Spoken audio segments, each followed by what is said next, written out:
Hello dear students, welcome to the world Chemistan. ये हमारा solid state chapter का 8th video lecture है। Lecture number 7 में हमने बात की थी कॉलिगेटिव प्रॉपर्टीज की एंड हमने जो first colligative property relative lowering in vapour pressure था उसको वहां पे डिस्कस कर लिया था। अभी देखिए आज इस वीडियो लेक्चर में हम second colligative property elevation in boiling point को डिस्कस करेंगे। तो कॉलिगेटिव प्रॉपर्टी मैं आपको याद करा दूं, सॉल्यूशन की ऐसी प्रॉपर्टीज जो केवल किस पे डिपेंड करती हैं, नंबर ऑफ सॉल्यूट पार्टिकल्स पे डिपेंड करती हैं, उसके नेचर पे डिपेंड नहीं करती हैं, only and only number of solute particles पे डिपेंड करती हैं, उनको हम क्या बोलते हैं, कॉलिगेटिव प्रॉपर्टीज बोलते हैं। हमें 4 टाइप की कॉलिगेटिव प्रॉपर्टीज पढ़नी थी। Relative lowering in vapour pressure first उसमें था, जो कि हमने प्रीवियस वीडियो लेक्चर में डिस्कस कर लिया। सेकंड हमने कहा था elevation in boiling point. Third अभी देखिए जो नेक्स्ट वीडियो लेक्चर आएगा उसमें होगा कौन सा, एलिवेशन इन बॉइलिंग पॉइंट के बाद डिप्रेशन इन फ्रीजिंग पॉइंट का टॉपिक आएगा। और फोर्थ जो आएगा वो अपना कौन सा होगा, ऑस्मोटिक प्रेशर होगा। ठीक है, तो वो हमने कहा था इंडिविजुअल लेक्चर्स में डिस्कस करेंगे। तो ये देखिए उसका सेकंड पार्ट है। फर्स्ट हमने किया था relative lowering in vapour pressure RLVP. अभी उसी के बेसिस पे देखिए एक्सप्लेन करेंगे किसको, एलिवेशन इन बॉइलिंग पॉइंट को। ठीक है, ये पीछे वाले टॉपिक से ही क्या है, बिल्कुल रिलेटेड है। Relative lowering in vapour pressure की वजह से ही क्या आएगा, एलिवेशन इन बॉइलिंग पॉइंट। तो अगर आपने वो आरएलवीपी का लेक्चर नहीं देखा हुआ है तो पहले आप उसको अटेंड कर लीजिए, कॉलिगेटिव प्रॉपर्टीज को समझ लीजिए। ठीक है, उसके बाद फिर ये वाला लेक्चर अटेंड करिए। तो चलिए हम चलते हैं एलिवेशन इन बॉइलिंग पॉइंट को समझते हैं। नाम से ही क्लियर है कि बॉइलिंग पॉइंट क्या कर गया है, एलिवेट कर गया है। एलिवेट करने का मतलब ऊपर उठ गया है ना। मतलब सपोज करिए वाटर को 100 डिग्री पे बॉईल करना था, 100 डिग्री सेल्सियस पे, बट वो उस पे बॉईल नहीं कर रहा है, वो उससे ज्यादा पे बॉईल कर रहा है। तो देखिए ऐसी कंडीशन कब क्रिएट होती है, तो ध्यान दीजिए। अगर हमने कहा कि relative lowering in vapour pressure वाले टॉपिक को याद करें तो उसमें देखिए हम एक प्योर सॉल्वेंट लेते थे, उसमें एक नॉन वोलेटाइल सॉल्यूट को ऐड करते थे। तो एक हमारा सॉल्यूशन प्रिपेयर होता था कंटेनिंग नॉन वोलेटाइल सॉल्यूट, जिसका कि वेपर प्रेशर सरफेस पे सॉल्यूट पार्टिकल्स आने की वजह से क्या हो जाता था, प्योर सॉल्वेंट से कम हो जाता था। ठीक है, चलिए हम फिर से समझते हैं फिगर के फॉर्म में कि हमने सपोज करिए क्या लिया, एक प्योर सॉल्वेंट लिया। ठीक है, इसके अंदर अभी कोई भी सॉल्यूट प्रेजेंट नहीं है, ये क्या है, प्योर सॉल्वेंट है। क्लियर,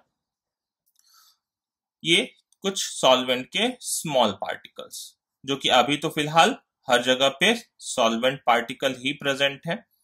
ठीक है, क्योंकि इसमें अभी सॉल्यूट हमने ऐड अप नहीं किया है। अब हमने देखिए इसके अंदर क्या ऐड कर दिया, ये तो प्योर जो सॉल्वेंट था वो कैसा था, प्योर सॉल्वेंट, ये वोलेटाइल था। वोलेटाइल का मतलब अब हम समझ चुके हैं, वोलेटाइल मतलब जिसका वेपर फॉर्मेशन एक गिवन कंडीशन में होता है उसको वोलेटाइल बोलते हैं। ठीक है, इसके अंदर देखिए हमने क्या ऐड किया, इसके अंदर हमने एक नॉन वोलेटाइल सॉल्यूट ऐड किया। ठीक है, प्लस नॉन वोलेटाइल मतलब जिसका वेपर फॉर्मेशन पॉसिबल नहीं है इन द गिवन कंडीशन। तो एक नॉन वोलेटाइल सॉल्यूट ऐड किया इसके अंदर। ठीक है, जिसके पार्टिकल्स थोड़े से हम ये बड़े बना रहे हैं, सॉल्यूट का पार्टिकल नॉर्मली सॉल्वेंट से बड़ा ही होता है। ठीक है, तो देखिए यहाँ पे क्या हो गया, जो एक सॉल्यूशन बन गया अभी, पहले वो प्योर सॉल्वेंट था, अभी ये सॉल्यूशन बन गया। ठीक है, तो प्योर सॉल्वेंट से सॉल्यूशन बना, तो अब इसमें देखिए दोनों के पार्टिकल प्रेजेंट है। ठीक है, ये स्मॉल पार्टिकल्स भी प्रेजेंट हैं और ये लार्ज पार्टिकल सॉल्यूट के भी प्रेजेंट है, जो कि अब सरफेस को कवर करेंगे। बात समझ रहे हैं, तो इस तरीके से सरफेस अब दोनों के पार्टिकल से कवर होगा, green red green red green.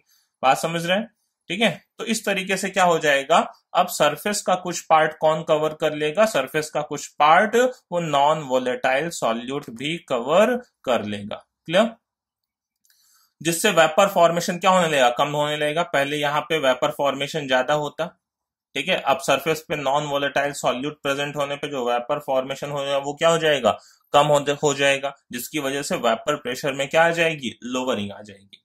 ठीक है, हमने कहा था कि पीए नॉट क्या होता है, ज्यादा होता है। ठीक है, पीए नॉट से, ये इसको पीए कंसिडर किया था आरएलवीपी में, तो पीए नॉट से पीए की वैल्यू क्या हो जाती थी, लेस हो जाती थी। यहाँ पे होता था पीए नॉट, ये vapour pressure of pure solvent, ये होता था पीए वेपर प्रेशर ऑफ सॉल्यूशन। तो हम बोलते थे कि जो पीए की वैल्यू है वो लेस देन हो जाती है किससे, पीए नॉट से, लोअरिंग इन वेपर प्रेशर आ जाता है। ठीक है, वेपर प्रेशर में कमी आ जाती है क्योंकि अब वेपर फॉर्मेशन कम हो पाएगा। तो इसी से हमने लास्ट में कैलकुलेट किया था relative lowering in vapour pressure. अब देखिए यहीं से हम कनेक्ट करते हैं बॉइलिंग पॉइंट को। बॉइलिंग पॉइंट की डेफिनेशन को ध्यान कीजिए। ठीक है, बॉइलिंग पॉइंट की डेफिनेशन क्या होती थी, लास्ट लेक्चर में भी मैंने आपको याद दिलाया था कि वो टेम्परेचर जिस पे किसी भी लिक्विड का जो वेपर प्रेशर है वो किसके इक्वल हो जाए, एटमॉस्फेरिक प्रेशर के इक्वल हो जाए। तो उस टेम्परेचर को ही हम क्या बोलते थे, उस लिक्विड का बॉइलिंग पॉइंट बोलते थे। जैसे क्या कहूं मैं कि वाटर के लिए सपोज करो ले लूं 100 डिग्री सेल्सियस, तो 100 डिग्री सेल्सियस पे क्या होता है, जो वाटर का वेपर प्रेशर होता है वो एटमॉस्फेरिक प्रेशर के इक्वल हो जाता है। ठीक है, अच्छा एटमॉस्फेरिक प्रेशर होता कितना है, नॉर्मली एटमॉस्फेरिक प्रेशर हम कितना लेते हैं 1 एटीएम, ये याद रखिए। 1 एटमॉस्फेरिक प्रेशर कितना होता है 1 एटीएम, लेकिन बार में भी याद रखिए, बार में कितना होता है 1 एटीएम, और एक एटीएम में कितने होते हैं 1.01325 बार होते हैं। ठीक है, यहां एग्जैक्टली याद रखिए, बाकी के चैप्टर्स में तो हम क्या करते थे केमिस्ट्री में 1 एटीएम को 1 बार के अप्रोक्सीमेटली इक्वल लेते थे, बट यहाँ पे कुछ कुछ न्यूमेरिकल्स में जरूरत पड़ेगी क्योंकि यहाँ कैलकुलेशन बहुत ही प्रिसाइज होता है। तो एटमॉस्फेरिक प्रेशर अगर आपको एटीएम में लेना है तो 1 एटीएम, अदरवाइज बार में लेना है तो 1 एटीएम कितना होता है 1.01325 बार, या 25 नहीं याद करें तो भी 1.013 तक तो आपको लेना ही होगा। तो जब किसी भी लिक्विड का जो वेपर प्रेशर है वो किसके बराबर पहुंचेगा, इतनी वैल्यू के बराबर पहुंचेगा, एटीएम में 1 बार में इतना। ठीक है, तभी वो लिक्विड क्या करने लगता है, बॉईल करने लगता है। तो जिस टेम्परेचर पे वो ऐसा कर रहा है, जब उसका वेपर प्रेशर एटमॉस्फेरिक प्रेशर के बराबर हो गया तो वही उसका क्या हो जाता है, बॉइलिंग पॉइंट हो जाता है। क्लियर, चलिए अब देखिए, हमने कहा कि पहले प्योर सॉल्वेंट था, पहले सपोज कर लिए केवल वाटर था। अब वाटर के अंदर सपोज करिए हमने NaCl सॉल्ट ऐड कर दिया, समझ रहे हैं। जैसे यहां पे मैं क्या कहूं कि ये वाटर था, H2O था, सपोज करिए जो प्योर सॉल्वेंट लिया था वो वाटर लिया था मैंने। अब वाटर में नॉन वोलेटाइल सॉल्यूट सपोज करिए हमने क्या ऐड कर दिया था, NaCl ऐड कर दिया था। एग्जांपल के लिए भाई NaCl एक नॉन वोलेटाइल सॉल्यूट है। अब यहाँ पे क्या हो गया, यहाँ पे जो सॉल्यूशन बना अब वो क्या हो गया, H2O प्लस NaCl। क्लियर है, pure solvent, non volatile solute, ये हो गया हमारा सॉल्यूशन। ठीक है, अब ध्यान दीजिए कि इसका बॉइलिंग पॉइंट कितना, इसका वाटर का बॉइलिंग पॉइंट कितना होता है, अगर मैं डिग्री सेल्सियस में बात करूं तो 100 डिग्री सेल्सियस। ठीक है, और केल्विन में बात करूं तो 273.15 और ऐड करेंगे तो हो जाता है कितना 373.15 केल्विन। एक चीज और ध्यान रखिए, आप हमेशा नॉर्मली क्या करते हैं 273 ऐड करते हैं, बट कैलकुलेशन फिर मैं कह रहा हूं यहाँ पे प्रिसाइज होता है। तो 273 की जगह आप एग्जैक्ट वैल्यू यहाँ पे याद रखेंगे, 273.15 जोड़ने पे डिग्री सेल्सियस केल्विन में जाता है। तो वाटर का अगर केल्विन में आपको लेना है इस पर्टिकुलर चैप्टर और इस पर्टिकुलर टॉपिक के लिए, ठीक है, अगर आपको वैल्यू लेनी है तो 373 नहीं 373.15 रखेंगे, क्योंकि यहाँ जो बॉइलिंग पॉइंट एलिवेट होता है बहुत ही पॉइंट में होता है। तो आप इतनी वैल्यू निग्लेक्ट कर देंगे तो वो काफी बड़ा डिफरेंस लेके आएगा आंसर में, बात समझ रहे हैं। ठीक है, तो देखिए आप प्योर सॉल्वेंट जो बॉईल करना था वो कितने पे बॉईल करना था 100 पे, बट मैं कह रहा हूं कि बॉइलिंग पॉइंट में एलिवेशन आ जाएगा। मतलब अब जो ये सॉल्यूशन है ये किस पे, ये बॉईल करेगा, इसका जो बॉइलिंग पॉइंट होगा, पहले इधर का बॉइलिंग पॉइंट कितना था बीपी, मैं लिख देता हूं शॉर्ट में 100 और 373.15, बट अब इधर का जो बीपी होगा वो इससे बड़ा आएगा। ठीक है, जो यहाँ का बीपी होगा वो ग्रेटर देन आएगा किससे, 100 डिग्री सेल्सियस से, और 373.15 केल्विन से बड़ा आएगा, इधर का बॉइलिंग पॉइंट ज्यादा आएगा। क्यों आएगा समझिए, ठीक है, क्यों आएगा, क्योंकि देखिए यहां पे वेपर प्रेशर ज्यादा था, बात समझ रहे हैं। प्योर सॉल्वेंट का हमने क्या कहा, प्योर सॉल्वेंट का वेपर प्रेशर ज्यादा था। ठीक है, बट जब हमने उसके अंदर नॉन वोलेटाइल सॉल्यूट ऐड कर दिया तो उसका वेपर प्रेशर क्या हो गया, कम हो गया। अच्छा, बॉइलिंग पॉइंट कब आएगा, जब वेपर प्रेशर किसके बराबर पहुंचेगा, एटमॉस्फेरिक प्रेशर के बराबर। अब कनेक्ट करिए सारी चीजों को। ठीक है, जब बॉइलिंग पॉइंट कब आएगा, जब वेपर प्रेशर किसके बराबर पहुंचेगा, एटमॉस्फेरिक प्रेशर। यहां वेपर प्रेशर ज्यादा था तो कम टेम्परेचर पे ही वो क्या हो जा रहा था, एटमॉस्फेरिक प्रेशर के बराबर हो जा रहा था, बट यहां तो वेपर प्रेशर ही घट गया। तो वेपर प्रेशर घट गया तो वापस से उसको एटमॉस्फेरिक प्रेशर के बराबर पहुंचाने के लिए हमें क्या करना पड़ेगा, और ज्यादा हीट करना पड़ेगा। बात समझिए, यहाँ पे वेपर प्रेशर ज्यादा था तो कम टेम्परेचर पे एटमॉस्फेरिक प्रेशर के बराबर पहुंच जाता, बट यहाँ पे क्या है, यहाँ पे वेपर प्रेशर कम हो चुका है, तो अब उसको और ज्यादा टेम्परेचर देना पड़ेगा, और ज्यादा हीट करना पड़ेगा, तब जाके वो किसके बराबर पहुंचेगा, एटमॉस्फेरिक प्रेशर के बराबर पहुंचेगा। तो इसीलिए देखिए हम कह रहे हैं कि अगर relative lowering in vapour pressure आया तो बॉइलिंग पॉइंट उसकी वजह से क्या कर जाएगा, एलिवेट कर जाएगा। ठीक है, तो RLVP से ही कनेक्टेड है ये एलिवेशन इन बॉइलिंग पॉइंट। अगर आप RLVP समझ रहे हैं तो एलिवेशन इन बॉइलिंग पॉइंट भी डेफिनेटली क्लियर होगा with the help of definition of boiling point, है ना। बिल्कुल सिंपल सा बॉइलिंग पॉइंट की डेफिनेशन को पकड़ के हम चल रहे हैं। जब वेपर प्रेशर किसके बराबर हो जाए, एटमॉस्फेरिक प्रेशर के इक्वल हो जाए, तो वेपर प्रेशर कम हो गया, तो अब उसको एटमॉस्फेरिक प्रेशर के इक्वल पहुंचाने के लिए हमें और ज्यादा हीट देने की जरूरत पड़ेगी। इसी चीज को देखिए ग्राफ से भी समझ लेते हैं। ठीक है, बहुत ही अच्छा सा सिंपल सा ग्राफ एक बना सकते हैं। ये देखिए कुछ इस तरीके का, यहां देखिए हमने इस एक्सिस पे लिया हुआ है टेम्परेचर, ठीक है, नीचे वाली एक्सिस पे हमने टेम्परेचर ड्रॉ किया हुआ है। ठीक है, इस एक्सिस पे हमने लिया हुआ है वेपर प्रेशर, वेपर प्रेशर। ठीक है, तो देखिए मैं किसी एक प्योर सॉल्वेंट का पहले वेपर प्रेशर का ग्राफ बना रहा हूं। टेम्परेचर से वेपर प्रेशर क्या होता है, बढ़ता है, टेम्परेचर बढ़ाते जाते हैं तो और ज्यादा वेपर फॉर्मेशन होता है ना। मैं प्योर सॉल्वेंट की बात करूं तो इसमें जाके जितना ज्यादा टेम्परेचर बढ़ाऊंगा उसका वेपर प्रेशर क्या होता जाएगा, उतना ज्यादा बढ़ता जाएगा। ठीक है, तो टेम्परेचर के साथ एक प्योर सॉल्वेंट का जो वेपर प्रेशर का ग्राफ जाता है वो कुछ इस तरीके से जाता है। ठीक है, ये एक प्योर सॉल्वेंट का ग्राफ है। ठीक है, ये एक प्योर सॉल्वेंट, ये सॉल्वेंट लिखा मैंने टर्म पे, ध्यान दीजिएगा, ये प्योर सॉल्वेंट का ग्राफ है। ठीक है, अब देखिए ये टेम्परेचर बढ़ाया बढ़ाया बढ़ाया बढ़ाया बढ़ाया, ठीक है, वो जाके फिर वेपर प्रेशर बढ़ते बढ़ते कितना हो जाए। ठीक है, मैं एक यहाँ पे लाइन ड्रॉ कर देता हूं, ये लाइन कितनी वैल्यू है, एटमॉस्फेरिक प्रेशर। ठीक है, ये देखिए हमने क्या लिया हुआ है यहाँ पे, ये वेपर प्रेशर लिया हुआ है। ठीक है, तो ये वेपर प्रेशर सपोज करिए यहाँ 0 था, 0.1, 0.2, 0.3 करते करते कितना गया, ये 1 ATM तक गया। ठीक है, ये वाली लाइन कौन सी है, 1 ATM की लाइन है, और बार में बोलूं तो ठीक है कितना है, 1.01325 बार है। ठीक है, यहां से वैल्यू चल रही है 0.1.2। अब देखिए वो टेम्परेचर, पहले सॉल्वेंट के बॉइलिंग पॉइंट को डिफाइन करें, टेम्परेचर बढ़ाते गए वेपर प्रेशर बढ़ता गया बढ़ता गया बढ़ता गया। ठीक है, तो टेम्परेचर बढ़ते बढ़ते वो टेम्परेचर जब हमने गेन किया, कौन सा टेम्परेचर, ये वाला टेम्परेचर। ठीक है, ये कौन सा, अगर वाटर रहा होगा तो कौन सा रहा होगा, ये 100 degree Celsius, 0 degree, 10 degree, 20 degree, 100 degree पे पहुंचते ही उस सॉल्वेंट का जो वेपर प्रेशर है वो किसके बराबर पहुंच गया, एटमॉस्फेरिक प्रेशर पे। तो प्योर सॉल्वेंट का बॉइलिंग पॉइंट क्या रहा होगा, ये। तो इसको मान लेते हैं सपोज करिए TB0। ठीक है, कि पहले बॉइलिंग पॉइंट इतना था। अब ध्यान दीजिए, अब हमने इस प्योर सॉल्वेंट के अंदर क्या ऐड किया, एक नॉन वोलेटाइल सॉल्यूट ऐड किया। नॉन वोलेटाइल सॉल्यूट ऐड किया तो क्या हो जाएगा, देखिए अब वेपर प्रेशर में लोवरिंग आ जाती है। ये वेपर प्रेशर का ग्राफ था, तो वेपर प्रेशर में लोवरिंग मतलब ये ग्राफ देखिए पूरा नीचे चला आएगा। जब हमने नॉन वोलेटाइल सॉल्यूट ऐड किया, नॉन वोलेटाइल सॉल्यूट ऐड किया तो वेपर प्रेशर में कमी आ जाएगी, है ना। तो ये देखिए पूरा का पूरा ग्राफ जो सॉल्यूशन का होगा, है ना, अब ये पूरा का पूरा ग्राफ जो सॉल्यूशन का होगा वो नीचे शिफ्ट हो जाएगा क्योंकि वेपर प्रेशर में लोवरिंग आ गई। अब ध्यान दीजिए, अब ये ग्राफ आगे फिर कब इसको मीट करेगा, 1 ATM या 1.01325 को कुछ आगे के टेम्परेचर पे। मतलब मुझे देखो अब और ज्यादा टेम्परेचर देना पड़ रहा है इस वेपर प्रेशर को बढ़ाते बढ़ाते किस पे पहुंचाने के लिए, एटमॉस्फेरिक प्रेशर पे पहुंचाने के लिए। ठीक है, तो यहाँ पे देखिए अब जो बॉइलिंग पॉइंट था वो एलिवेट कर गया है। पहले का बॉइलिंग पॉइंट TB0 था, नया बॉइलिंग पॉइंट TB मान लिया।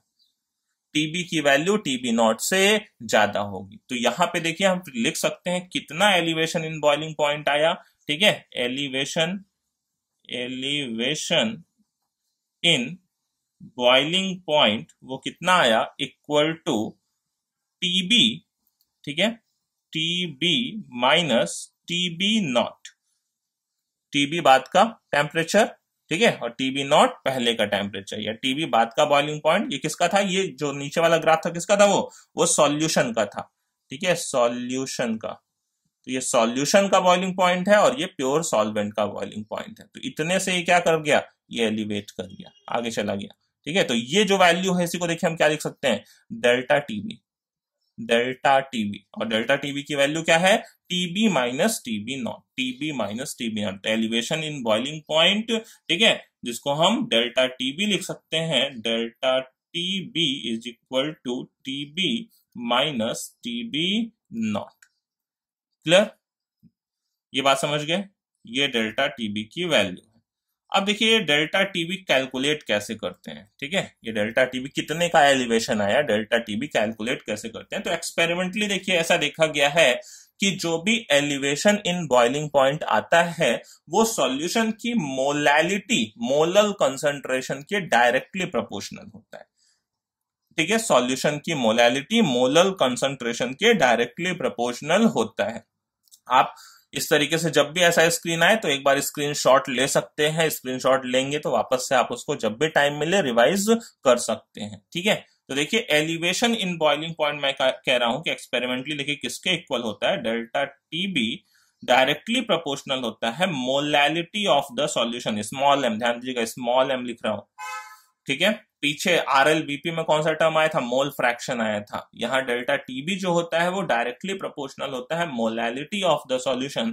और देखिए इस प्रोपोर्शनैलिटी को हटाते हैं तो एक प्रोपोर्शनैलिटी कांस्टेंट लेके आते हैं, delta TB is equal to, इसको हम लिखते हैं KB into M, delta TB is equal to KB into M. यही फॉर्मूला आपको याद रखना है एलिवेशन इन बॉइलिंग पॉइंट के लिए। ठीक है, डेल्टा टीबी की वैल्यू इक्वल होगी केबी इंटू एम के। केबी को देखिए यहाँ पे क्या बोलते हैं, जो केबी है वो यहाँ पे बोला जाता है molal boiling point elevation constant. KB एक कांस्टेंट है, ठीक है, जिसकी वैल्यू अलग अलग सॉल्वेंट के लिए क्या होती है, अलग अलग होती है। अगर वाटर सॉल्वेंट लिया है तो कुछ और वैल्यू होगी, बेंजीन लिया है कुछ और वैल्यू होगी, CCl4 लिया है कुछ और वैल्यू होगी। ठीक है, तो इस केबी को बोलते क्या है, एम तो समझ गए। ठीक है, एम तो क्या है, मोलैलिटी है। एम तो कुछ आपको क्लियर होगा, बहुत बार कैलकुलेशन किया आपने ने मोलैलिटी का। मोलैलिटी मतलब क्या, मोल पर केजी। ठीक है, मोलैलिटी मोल पर किलोग्राम। ठीक है, मोलैलिटी आपको कैलकुलेट करना आता है। इस चैप्टर में देखिए कंसंट्रेशन टर्म की काफी जरूरत पड़ती है ना, तो इसीलिए चैप्टर में सबसे पहले कंसंट्रेशन टर्म्स दिए हुए हैं। तो देखिए यहाँ पे केबी की बात मैं बोल रहा था, केबी को क्या बोलते हैं, केबी को बोलते हैं molal boiling point, molal boiling point elevation constant, elevation constant, molal boiling point elevation constant. ठीक है,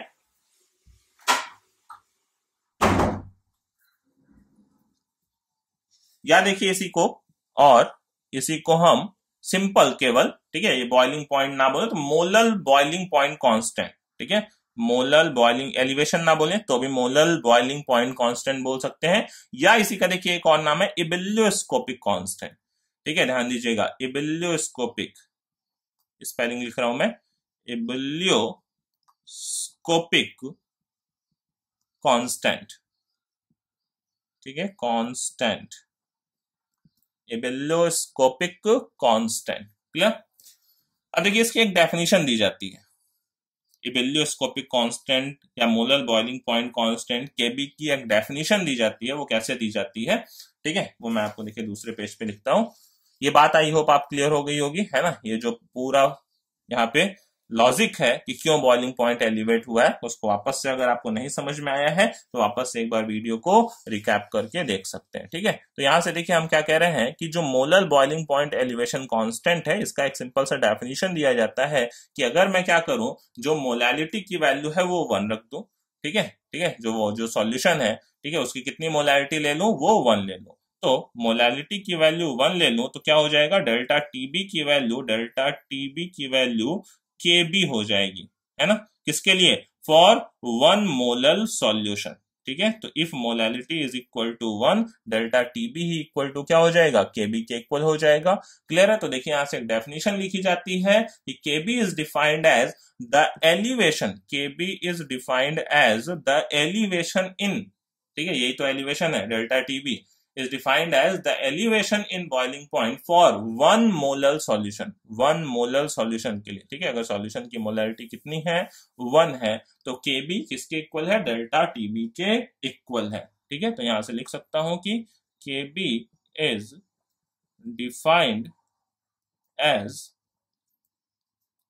ठीक है, the elevation in boiling point, the elevation in boiling point for 1 molar solution, for 1 molar solution, ठीक है। 1 molar solution का मतलब क्या है कि कितना, एक मोल सॉल्यूट का डिसॉल्व है कितने में, पर केजी ऑफ सॉल्वेंट में। 1 मोलरिटी का मतलब क्या है, 1 मोल पर केजी मतलब 1000 ग्राम ऑफ सॉल्वेंट, ऐसा भी बोल दें। तो 1 मोल सॉल्यूट का डिसॉल्व है 1000 ग्राम ऑफ सॉल्वेंट के अंदर। तो KB is defined as the elevation in boiling point for 1 molar solution. Clear. अब देखिए कुछ मैं आपको केबी की वैल्यू, वैसे तो केबी की वैल्यू हमें याद नहीं रखनी होती है, बट कुछ वाटर वगैरह के लिए सपोज करिए आप किसी क्वेश्चन में नहीं दिया हुआ है तो वो आप थोड़ा सा याद रख सकते हैं, ठीक है। वाटर सबसे फेमस एग्जांपल है, तो उसका कभी कभी हमें दिया नहीं होता है, तो वाटर के लिए मैं सजेस्ट करूंगा आपको कि वाटर के लिए केबी की वैल्यू याद रखिए, ठीक है। अच्छा, केबी का सबसे पहले हम वो निकाल दें, यूनिट निकाल दें, फिर मैं वैल्यूज लिखता हूं। जैसे हमने कहा delta TB is equal to क्या है, केबी इंटू एम है।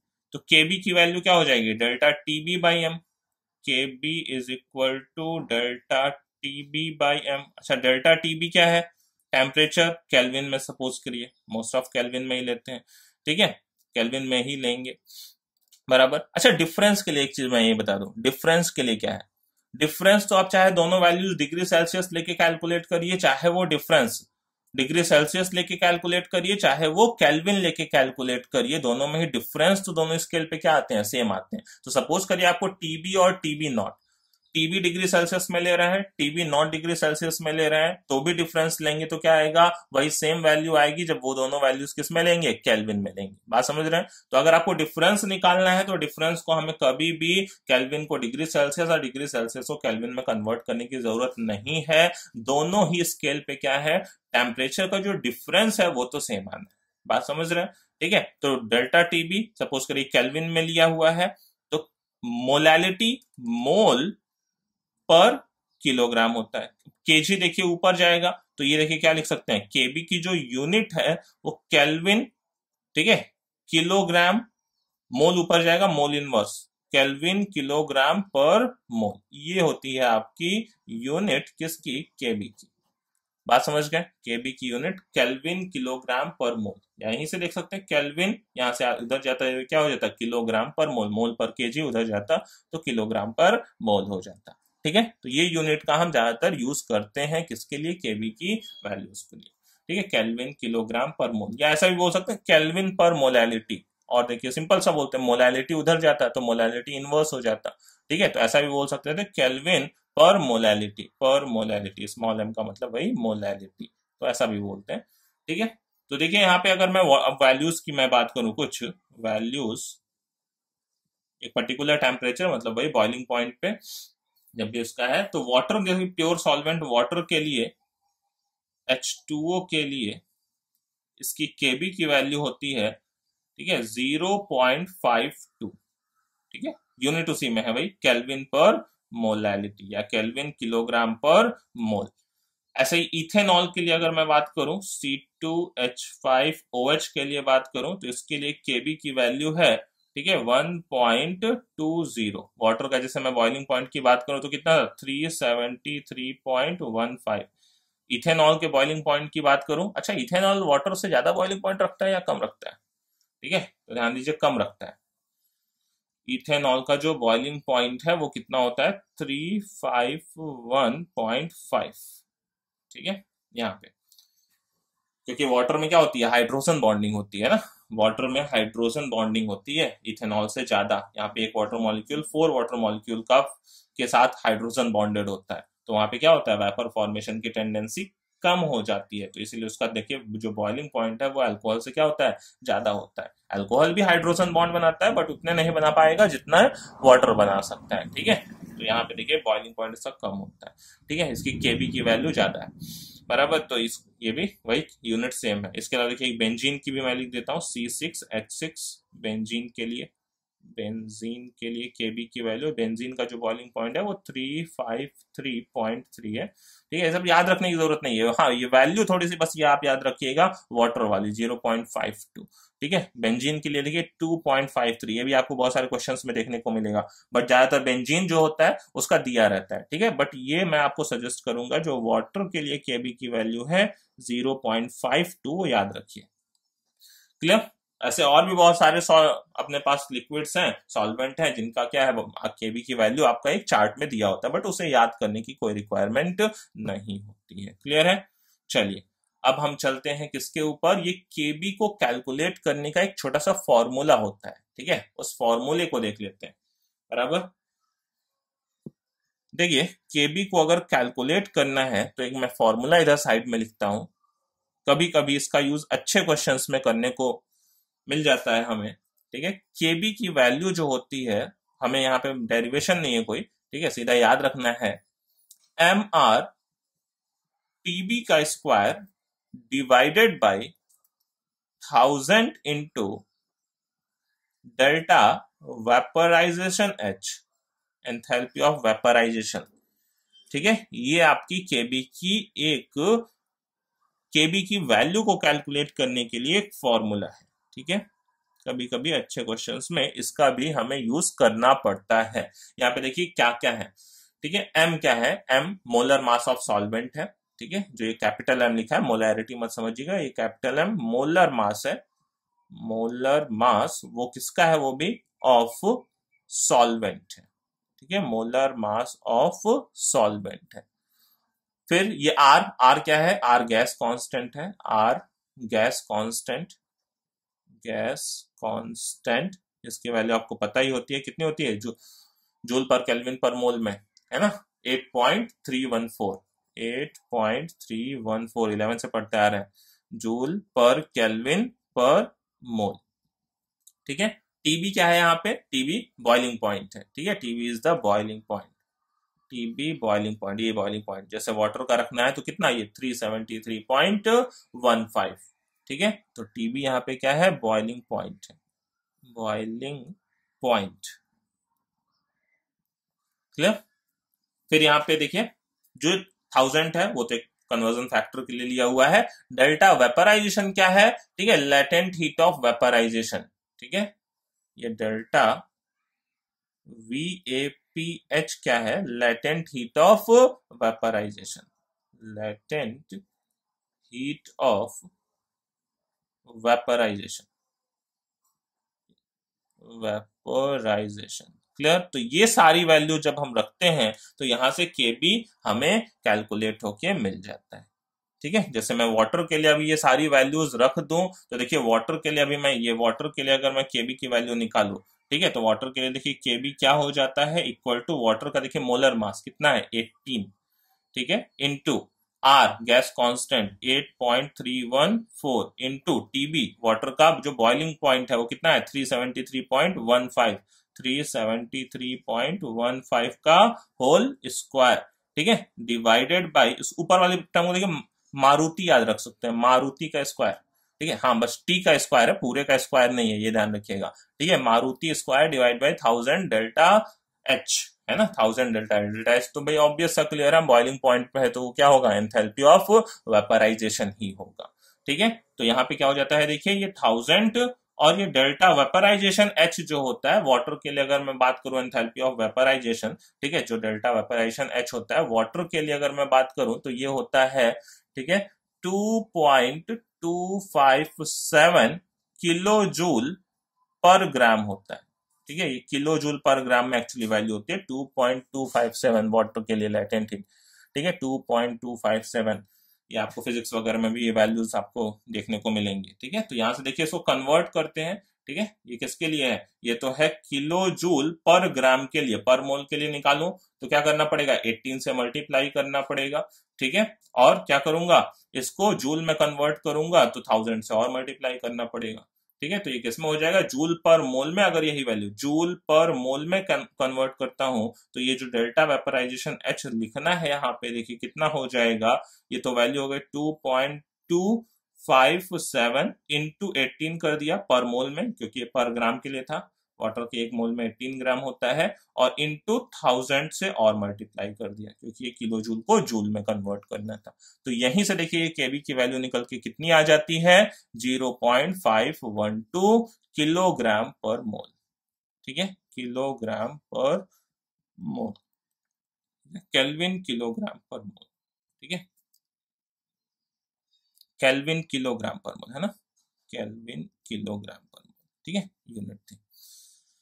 आई होप आपको ये क्लियर हो गया होगा। तो ये फॉर्मूला भी आपको थोड़ा सा यहाँ पे लर्न करना पड़ेगा। मेन तो ज्यादा जरूरत पड़ेगी इस वाले फॉर्मूले की, delta TB is equal to KB into m. Most of 99% जो क्वेश्चंस लगेंगे वो इस पे ही सॉल्व होंगे, delta TB is equal to KB into m के ऊपर।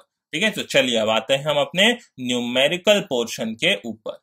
ठीक है, अच्छा एक चीज और याद करिए, हमने पीछे कहा था relative lowering in vapour pressure वाले टॉपिक में कि क्या वेपर प्रेशर एक कॉलिगेटिव प्रॉपर्टी है, तो हमने बोला था नहीं।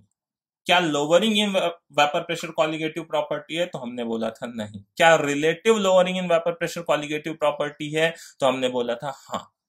ठीक है, ऐसे यहां पे क्या बॉइलिंग पॉइंट कॉलिगेटिव प्रॉपर्टी है, तो नहीं। क्या elevation in boiling point colligative property है, तो बिल्कुल हाँ। क्यों, क्योंकि किस पे देखिए डिपेंड कर रहा है, मोलैलिटी पे, और मोलैलिटी मतलब वही मोल पर केजी, मोल में क्या आ गया, number of particle of solute आ गया। तो डेल्टा टीबी की वैल्यू, केबी तो एक कांस्टेंट है। ठीक है, तो डेल्टा टीबी की वैल्यू किस पे डिपेंड कर रही है, यहां भी नंबर ऑफ सॉल्यूट पार्टिकल्स पे डिपेंड कर रही है। तो इस क्वेश्चन को भी जरूर ध्यान रखिएगा कि क्या, ठीक है, कि क्या बॉइलिंग पॉइंट एक कॉलिगेटिव प्रॉपर्टी है, तो हम आंसर बोलेंगे नहीं। ठीक है, हमसे पूछता है क्या elevation in boiling point, elevation in boiling point, ठीक है, वो कॉलिगेटिव प्रॉपर्टी है, तो फिर हम बोलेंगे यस। ठीक है, क्लियर है, बिल्कुल वेपर प्रेशर वाले तरीके में। तो चलिए अब हम कुछ न्यूमेरिकल्स को सॉल्व करते हैं यहाँ पे फटाफट, एक दो। ठीक है, जितना भी यहाँ पे टाइम मिलता है उतने में कोशिश करेंगे, टोटल 4-5 न्यूमेरिकल्स यहाँ पे कर लें। ठीक है, चलिए फर्स्ट न्यूमेरिकल करते हैं। आप वीडियो को पॉज करेंगे, न्यूमेरिकल को पहले खुद ट्राई करेंगे। ठीक है, तो वीडियो को एक बार पॉज करके न्यूमेरिकल को खुद ट्राई करने की कोशिश करिए, अदरवाइज मैं तो यहाँ पे कर रहा हूँ। ठीक है, तो चलिए पढ़ते हैं। देखिए पहला सिंपल सा मैंने स्टार्ट किया हुआ है यहाँ पे। फर्स्ट क्वेश्चन में देखिए क्या बोल रहा है, the boiling point of benzene is, देखिए बेंजीन यहाँ पे सॉल्वेंट ले लिया उसने। ठीक है, वाटर की जगह बेंजीन, बेंजीन का देखिए केबी भी दे रखा है 2.53। ठीक है, तो ये सारी वैल्यूज बॉइलिंग पॉइंट, ये केबी, ये सब आपको क्वेश्चंस में देखने को मिलेंगी। ठीक है, तो boiling point of benzene is 353.23 kelvin. अब उसके अंदर देखिए उसने नॉन वोलेटाइल सॉल्यूट को ऐड किया, कितना, 1.8 gram of a non volatile solute. ठीक है, उसको डिसॉल्व किया कितने में, 90 ग्राम ऑफ बेंजीन में। दोनों का मास पता है, देखिए मोलैरिटी मिल जाएगी, यहां से मोल मिल जाएगा, यहां से पर केजी मिल जाएगा। ठीक है, तो boiling point is raised to, अच्छा ये देखिए एलिवेशन हो गया है ना, बॉइलिंग पॉइंट ऊंचा हो गया, बढ़ी जाएगा। हमने कहा नॉन वोलेटाइल सॉल्यूट डालेंगे तो बॉइलिंग पॉइंट इंक्रीज कर जाएगा, इंक्रीज करके इतने से देखिए इतना हो गया। अब कैलकुलेट करने को बोलता है मोलर मास ऑफ सॉल्यूट। अच्छा सॉल्यूट कौन था वो हमें नहीं पता है, तो मतलब उसका मोलर मास भी नहीं पता है, तो वो हमें यहाँ से कैलकुलेट करना है। बात समझ गए, तो देखिए सबसे पहले तो हम यहाँ पे डेल्टा टीबी निकाल देते हैं। डेल्टा टीबी की वैल्यू क्या हो जाएगी, टीबी, ठीक है, माइनस टीबी नॉट।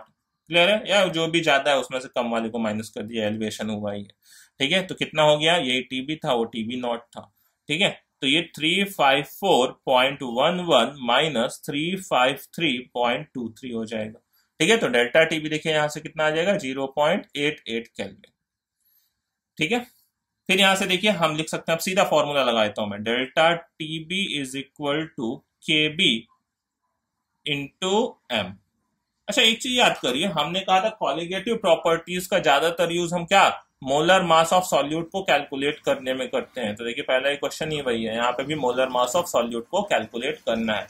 मैंने कहा था सीपी पढ़ाते टाइम, कॉलिगेटिव प्रॉपर्टी पढ़ाते टाइम कि ज्यादातर कॉलिगेटिव प्रॉपर्टीज का यूज हम किसमें करते हैं, मोलर मास ऑफ सॉल्यूट को कैलकुलेट करने में करते हैं। ठीक है, तो यहां से देखिए मोलैलिटी को मैं लिखूंगा तो केबी इंटू मोलैलिटी क्या होता है, मोल पर केजी। ठीक है, मोल पर केजी, और मोल को मैं क्या लिखूंगा, ठीक है पहले मैं लिख दूंगा मोल पर केजी, और मोल को मैं क्या लिख सकता हूँ, मास डिवाइडेड बाय मोलर मास। तो केबी इंटू मोल मास ऑफ किसका, सॉल्यूट, क्योंकि मोल तो सॉल्यूट का निकालना होता है ना, number of mole of solute पर किलोग्राम ऑफ सॉल्वेंट, ये सॉल्यूट का होता है। ठीक है, और ये किसका होता है, ये सॉल्वेंट का केजी होता है, सॉल्वेंट का। तो क्या हो जाएगा, ये मोल की जगह मास डिवाइडेड बाय मोलर मास रख सकता हूं, सॉल्वेंट का, मोलर मास सॉल्यूट का।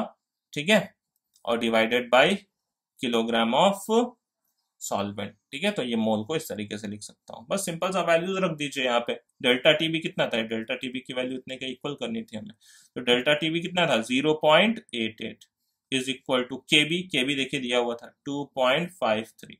ठीक है, इंटू मास, मास कितना है सॉल्यूट का 1.8 ग्राम, 1.8 ग्राम, 1.8 ग्राम। ठीक है, डिवाइडेड बाय मोलर मास कितना है, मोलर मास अपने को फाइंड आउट करना है, कैपिटल एम मान लेते हैं मोलर मास। ठीक है, और डिवाइडेड बाय किलोग्राम ऑफ किसका, सॉल्वेंट का। तो 90 ग्राम बेंजीन लिया था, 90 ग्राम लिया था, डिवाइडेड बाय 1000। ठीक है, क्लियर है, 90 डिवाइडेड बाय 1000 ये हो जाएगा। बस यहाँ 1000 ऊपर चला जाएगा, एम उधर कर लीजिए क्रॉस मल्टीप्लाई। ठीक है, तो एम की वैल्यू यहाँ से देखिए निकल जाएगी, एम की वैल्यू क्या हो जाएगी, ठीक है 2.53 इंटू 1.8, 1000 ऊपर जाएगा इंटू 1000 डिवाइडेड बाय 0.88 इंटू 90। तो ये देखिए यहाँ से मास कैलकुलेट हो जाएगा।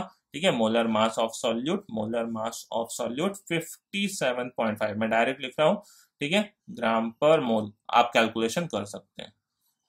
ठीक है, चलिए नेक्स्ट क्वेश्चन पे चलते हैं, क्वेश्चन नंबर 2 पे।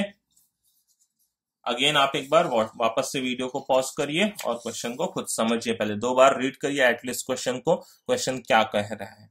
ठीक है, क्वेश्चन को आप पढ़ते हैं तो आधे क्वेश्चन वैसे ही सॉल्व हो जाते हैं, बट ध्यान से पढ़ने की जरूरत है। देखिए इस क्वेश्चन में क्या कह रहा है, अ सॉल्यूशन ऑफ ग्लिसरॉल, ठीक है, a solution of glycerol in water was prepared by dissolving some glycerol in water. कुछ ग्लिसरॉल डिसॉल्व के लिए, ग्लिसरॉल बोलते हैं या ग्लिसरीन बोलते हैं, ट्राईहाइड्रिक अल्कोहल होता है।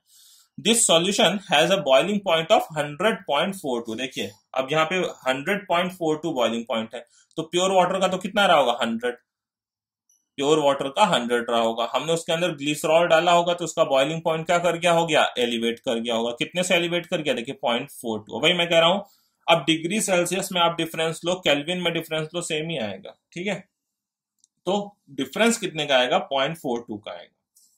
ठीक है, कह रहा है what mass of glycerol was dissolve to make the solution. अब भाई इतना एलिवेशन करने के लिए हमें कितना ग्लिसरॉल उसके अंदर डालना पड़ा होगा। ठीक है, तो चलिए फिर हम करते हैं वापस से। देखिए यहाँ पे वही लगाएंगे, सीधा फॉर्मूला मैं रखता हूं, delta TB is equal to K B into M.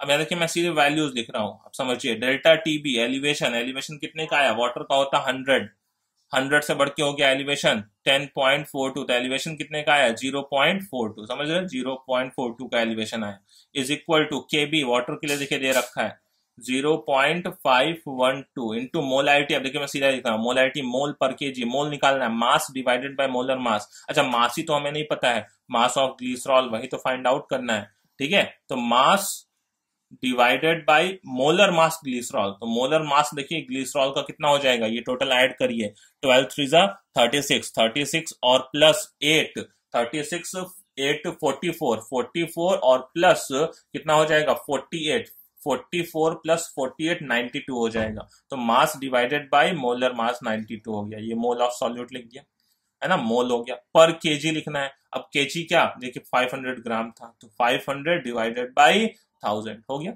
यहाँ से मास निकल जाएगा। फिर आप कैलकुलेशन कर सकते हैं, ठीक है। यहाँ 1000 ऊपर बढ़ गया, 2 टाइम कैंसिल कर दिया, ठीक है, 2 ऊपर चला जाएगा, 2 इंटू मास हो जाएगा, ठीक है। तो ये देखिए मास की वैल्यू यहाँ से कितनी हो जाएगी, मास की वैल्यू हो जाएगी ये 0.42 में ये मल्टीप्लाई में जाएगा, डिवाइड बाय 92 इंटू 92 हो जाएगा, ठीक है। और ये डिवाइड में क्या आएगा, ये इधर जाएगा 0.512 और इंटू क्या हो जाएगा, ये 2 मल्टीप्लाई में ऊपर जाता तो ये नीचे आ जाएगा। क्लियर है ना। तो यहां से देखिए सिंपल सा आपका कैलकुलेशन है, इसको कैलकुलेट करेंगे तो यहां से मास की वैल्यू निकल के आ जाएगी 37.73 ग्राम, ये मास निकल गया। क्लियर, सिंपल फॉर्मूले का यूज, बस कॉन्सेप्ट क्लियर होना चाहिए आपको। डेल्टा टीबी क्या रखा, ठीक है, मोलैरिटी को इजिली कैलकुलेट कैसे कर लेंगे, मोल पर केजी, तो वो सब चीज आपके ऊपर है, ठीक है। चलिए हम चलते हैं क्वेश्चन नंबर 3 पे। वापस से वीडियो पॉज करिए, क्वेश्चन को पढ़िए और समझिए क्या पूछ रहा है। देखिए इसमें क्या कह रहा है, 18 gram of glucose is dissolve in 1 kg of water, ठीक है। फिर से वही सब कुछ दिया हुआ है, सॉल्यूट का मास दिया हुआ है, सॉल्वेंट का मास दिया हुआ है in a saucepan. At what temperature will this solution boil. अब यानी कि बॉइलिंग पॉइंट एलिवेट होके कितना हो गया, वही हमसे पूछ ले रहा है कि भाई पहले वाटर था तो पहले वाटर का बॉइलिंग पॉइंट कितना रहा होगा। पहले प्योर वाटर का बॉइलिंग पॉइंट नहीं लिखा होता तो भी हम लिखते कितना, 373.15 केल्विन। अब वही एलिवेट होके कितना, तो एलिवेशन निकाल लीजिए, फिर इसमें ऐड कर दीजिए, उतना उसका बॉइलिंग पॉइंट हो जाएगा, ठीक है। मतलब हमें यहाँ एक्चुअली में डेल्टा टीबी ही निकालना है, क्योंकि वही नहीं पता है हमें कितने से एलिवेट हुआ, ठीक है। तो वापस मैं लिखूंगा delta TB is equal to KB into m, ठीक है। केबी की वैल्यू देखिए यहाँ पे दी हुई है 0.52, हमने कहा नहीं है तो याद भी रखेंगे। मोलैलिटी, मोलैलिटी फिर लिखूंगा मोल पर केजी, मोल निकालू किसका, ग्लूकोज का। ग्लूकोज का मोलर मास कितना होता है, C6H12O6 कितना होता है, 180 हो जाएगा। तो मास है 18 डिवाइडेड बाय मोलर मास 180, ये हो गया mole of glucose. Mass of solvent in water, ठीक है, मास ऑफ सॉल्वेंट, ठीक है, वाटर का कितना है मास, यहाँ पे 1 kg लिया हुआ है तो मोल पर केजी सीधा 1 आ गया। तो यहां से देखिए डेल्टा टीबी कैलकुलेट हो गया, डेल्टा टीबी कितना हो जाएगा, डेल्टा टीबी हो गया सीधा 0.52, ये देखिए 10 टाइम चला जाएगा, 10 टाइम चला जाएगा और 10 से डिवाइड कर देंगे इसमें तो कितना हो जाएगा, डिवाइड बाय 10 तो 0.052 केल्विन। यहाँ तो कैलकुलेशन बिल्कुल इजी है। तो ये देखिए इतने का ये एलिवेशन आया, ये बॉइलिंग पॉइंट नहीं है, ये डेल्टा टीबी है। तो डेल्टा टीबी क्या था, टीबी माइनस टीबी नॉट था, बात समझ रहे हैं, या सीधा हम बोल दें तो यही तो एलिवेशन था। एलिवेशन ये था, पहले का बॉइलिंग पॉइंट ये था, नया बॉइलिंग पॉइंट क्या हो जाएगा, जो टीबी हो जाएगा वो हो जाएगा 373.15 प्लस इतने से एलिवेशन आ गया 0.052, ठीक है। ये ऐड कर दीजिए, यही अपना क्या है, नया बॉइलिंग पॉइंट ऑफ सॉल्यूशन है 373.202 हो जाएगा, ये 2 बराबर, ठीक है, कैलकुलेट, समझ गए। तो ये नए सॉल्यूशन का बॉइलिंग पॉइंट जब हमने उसके अंदर ग्लूकोज को ऐड अप कर दिया उसके बाद, ठीक है, क्लियर है, बात समझ गए। चलिए नेक्स्ट क्वेश्चन पे चलते हैं, एक और क्वेश्चन कर लेते हैं, ठीक है। देखिए क्वेश्चन में क्या बोल रहा है, a solution containing this much gram of camphor, ठीक है, कैम्फर लिया, उसमें कैम्फर लिया, उसको एक सॉल्वेंट के अंदर डिसॉल्व कर दिया। सॉल्वेंट कौन था, एसीटोन था, ठीक है। डिसॉल्व इन कितने ग्राम, 36.8 ग्राम ऑफ एसीटोन। अब यहाँ एसीटोन के हिसाब से सब कुछ करना है अपने को, ठीक है। बॉइलिंग पॉइंट कितना था एसीटोन का, इतना। बॉइल्स एट 56.55 डिग्री सेल्सियस और solution of 0.564 gram of unknown compound in the same weight of solvent boils at this much degree Celsius, calculate molar mass of unknown compound.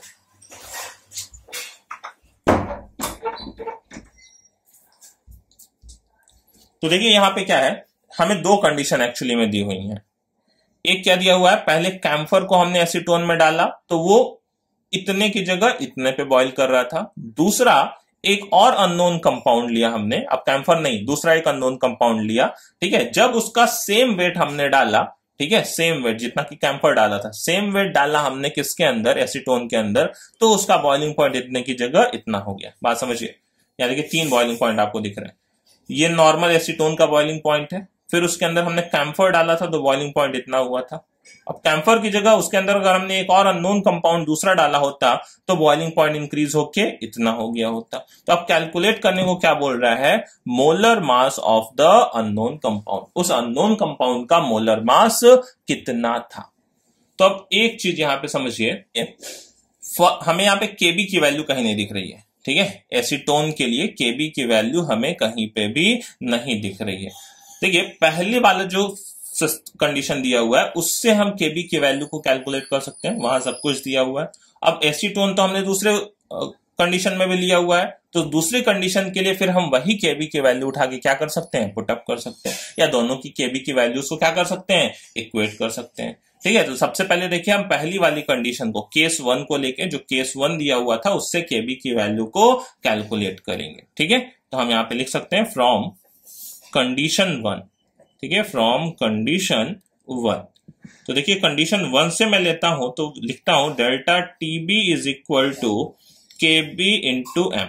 Delta TB कितना था, देखिए 56.3 से बढ़ के 56.55 हो गया था, ठीक है। तो डेल्टा टीबी कितना आया था, डिफरेंस कितने का आया, 0.25 का। तो delta TB 0.25 is equal to KB into molality, molality mole per kg, मोल कितना कैम्फर का, ठीक है। मोलर मास भी देखिए दिया हुआ है, तो mole mass divided by molar mass 0.73 divided by molar mass कितना दिया हुआ है कैम्फर का 152 divided by mass of solvent in kg, ठीक है। कितना लिया था 36.8 ग्राम सॉल्वेंट लिया था, केजी में बदलूंगा डिवाइड बाय 1000।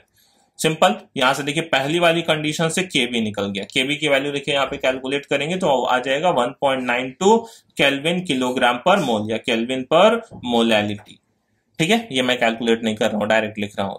अब देखिए यहां से केबी मिल गया तो बस यही तो करना था। अब वही एसीटोन तो भाई सेम ही है ना, दूसरे कंपाउंड को भी हमने एसीटोन में ही डाला, ठीक है। तो फिर से एसीटोन के लिए केबी उतना ही लेना है। अब फॉर कंडीशन 2 लेंगे, ठीक है, फ्रॉम कंडीशन 2, कंडीशन 2, ठीक है। दूसरी कंडीशन से देखिए, दूसरी कंडीशन देखिए क्या हो जाएगा, फिर से हमने कहा डेल्टा टीबी कितना आया 56.3 से हो गया 56.46। तो इस बार देखिए एलिवेशन कितने का आया 0.16 का। फिर से मैं फॉर्मूला लगाऊंगा delta TB is equal to KB into M.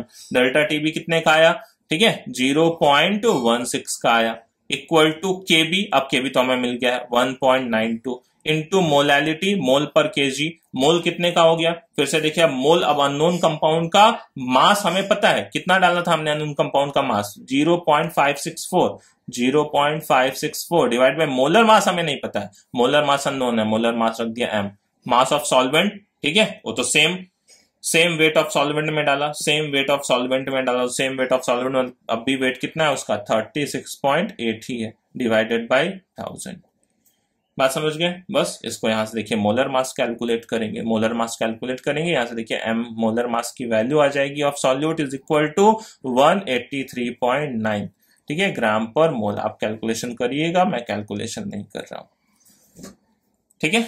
या दोनों कंडीशन लेके दोनों की केबी को वैल्यू इक्वेट कर सकते थे, तो ये सब टर्म यहां से कैंसिल हो जाते हैं, वो भी एक इजी वे था, ठीक है। चलिए एक और लास्ट क्वेश्चन कर लेते हैं, बहुत ही अच्छा सा क्वेश्चन है, ठीक है, बहुत फेमस क्वेश्चन है, ज्यादातर बुक्स में ये क्वेश्चन देखने को मिलता है इस तरह का, ठीक है। देखिए इसमें क्या दिया हुआ है, पढ़िए एक बार वीडियो पॉज करके, देखिए इसमें क्या दिया हुआ है, ऑन डिजॉल्विंग, ठीक है, 3.24 ग्राम ऑफ सल्फर, सल्फर का कितना डिजॉल्व किया 3.24 ग्राम डिजॉल्व किया इन 40 gram of benzene, 40 gram benzene के अंदर। तो boiling point of solution was higher than that of benzene by 0.81 kelvin, कितने से वो एलिवेट कर गया, इतना, पूरे ये एलिवेशन नहीं दिया हुआ है। What is the molecular formula of sulphur, हमें देखिए यहाँ पे सल्फर का मॉलिक्यूलर फॉर्मूला बताना है, मतलब ये जो सल्फर हमने ऊपर डाला था, ठीक है, ये सल्फर किस फॉर्म में रहा होगा, मतलब सल्फर वो S2 रहा होगा, S4 रहा होगा, S6 रहा होगा, S8 रहा होगा, इसमें से वो क्या रहा होगा, मतलब इस तरह से उसका मॉलिक्यूलर फॉर्मूला क्या रहा होगा, वो हमें यहाँ पे फाइंड आउट करना है, ठीक है। तो यहां देखिए कैसे करेंगे, पहले तो इस कंपाउंड का पूरा, ठीक है, इस गिवन कंडीशन से लगाएंगे delta TB is equal to KB into m, वहां से मुझे इस पूरे कंपाउंड का, पूरे सॉल्यूट का क्या मिल जाएगा, मोलर मास, अगर पूरा मोलर मास मिल गया तो एक सल्फर की जो मास होती है वो कितने होती है, 32 होती है। तो पूरे कंपाउंड के मास में 32 से डिवाइड कर दूंगा, जितने नंबर आएंगे उससे मुझे पता हो जाएगा। S2 है, S4 है, S6 है, S8 है। बात समझ रहे हैं? तो देखिए यहां से मैं क्या करूंगा, मैं वापस से वही यूज करूंगा, delta TB is equal to KB into m. Clear? Delta TB कितने का था, 0.81 का था। केबी फॉर बेंजीन देखिए यहां दिया हुआ है 2.53 into molality, mole per KG है ना, मोल मास रखा 3.24 सॉल्यूट का। मोलर मास देखिए यही तो हमें नहीं पता था, मोलर मास ऑफ सॉल्यूट, ठीक है, divided by clear mass of solvent in KG 40 divided by 1000। यहां से देखिए मोलर मास मिल जाएगा, मोलर मास ये एम मिल जाएगा। एम फिर से आप कैलकुलेशन करिएगा, मैं डायरेक्ट वैल्यू लिख रहा हूं। एम जो यहां से देखिए आता है, एम यहां पे आ रहा है 253, ठीक है, 253 आ जाएगा, ठीक है, ये मोलर मास।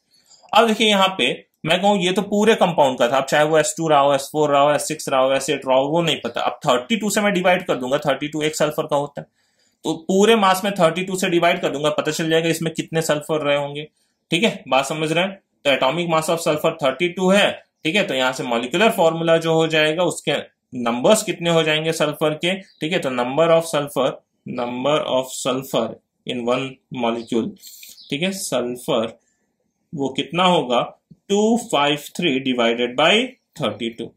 तो यहां से देखिए ये कितना आ जाएगा, डिवाइड करेंगे तो अप्रोक्सीमेटली 8 टाइम्स 7.9 समथिंग जाएगा, ठीक है, 7.91, तो अप्रोक्सीमेटली इसको मान सकते हैं 8। तो जो मॉलिक्यूलर फॉर्मूला रहा होगा, ठीक है, मॉलिक्यूलर फॉर्मूला वो क्या रहा होगा, S8 रहा होगा। बात समझ रहे? मॉलिक्यूलर फॉर्मूला वो रहा होगा S8, सल्फर के 8 एटम्स रहे होंगे एक मॉलिक्यूल के अंदर। सिंपल सा है, क्लियर? तो ये लेक्चर आज हम यहीं पे फिनिश करते हैं, ठीक है, पढ़ते रहिए, कमेंट सेक्शन में जरूर कमेंट करिए अगर आप लेक्चर्स को अटेंड कर रहे हैं। Take care.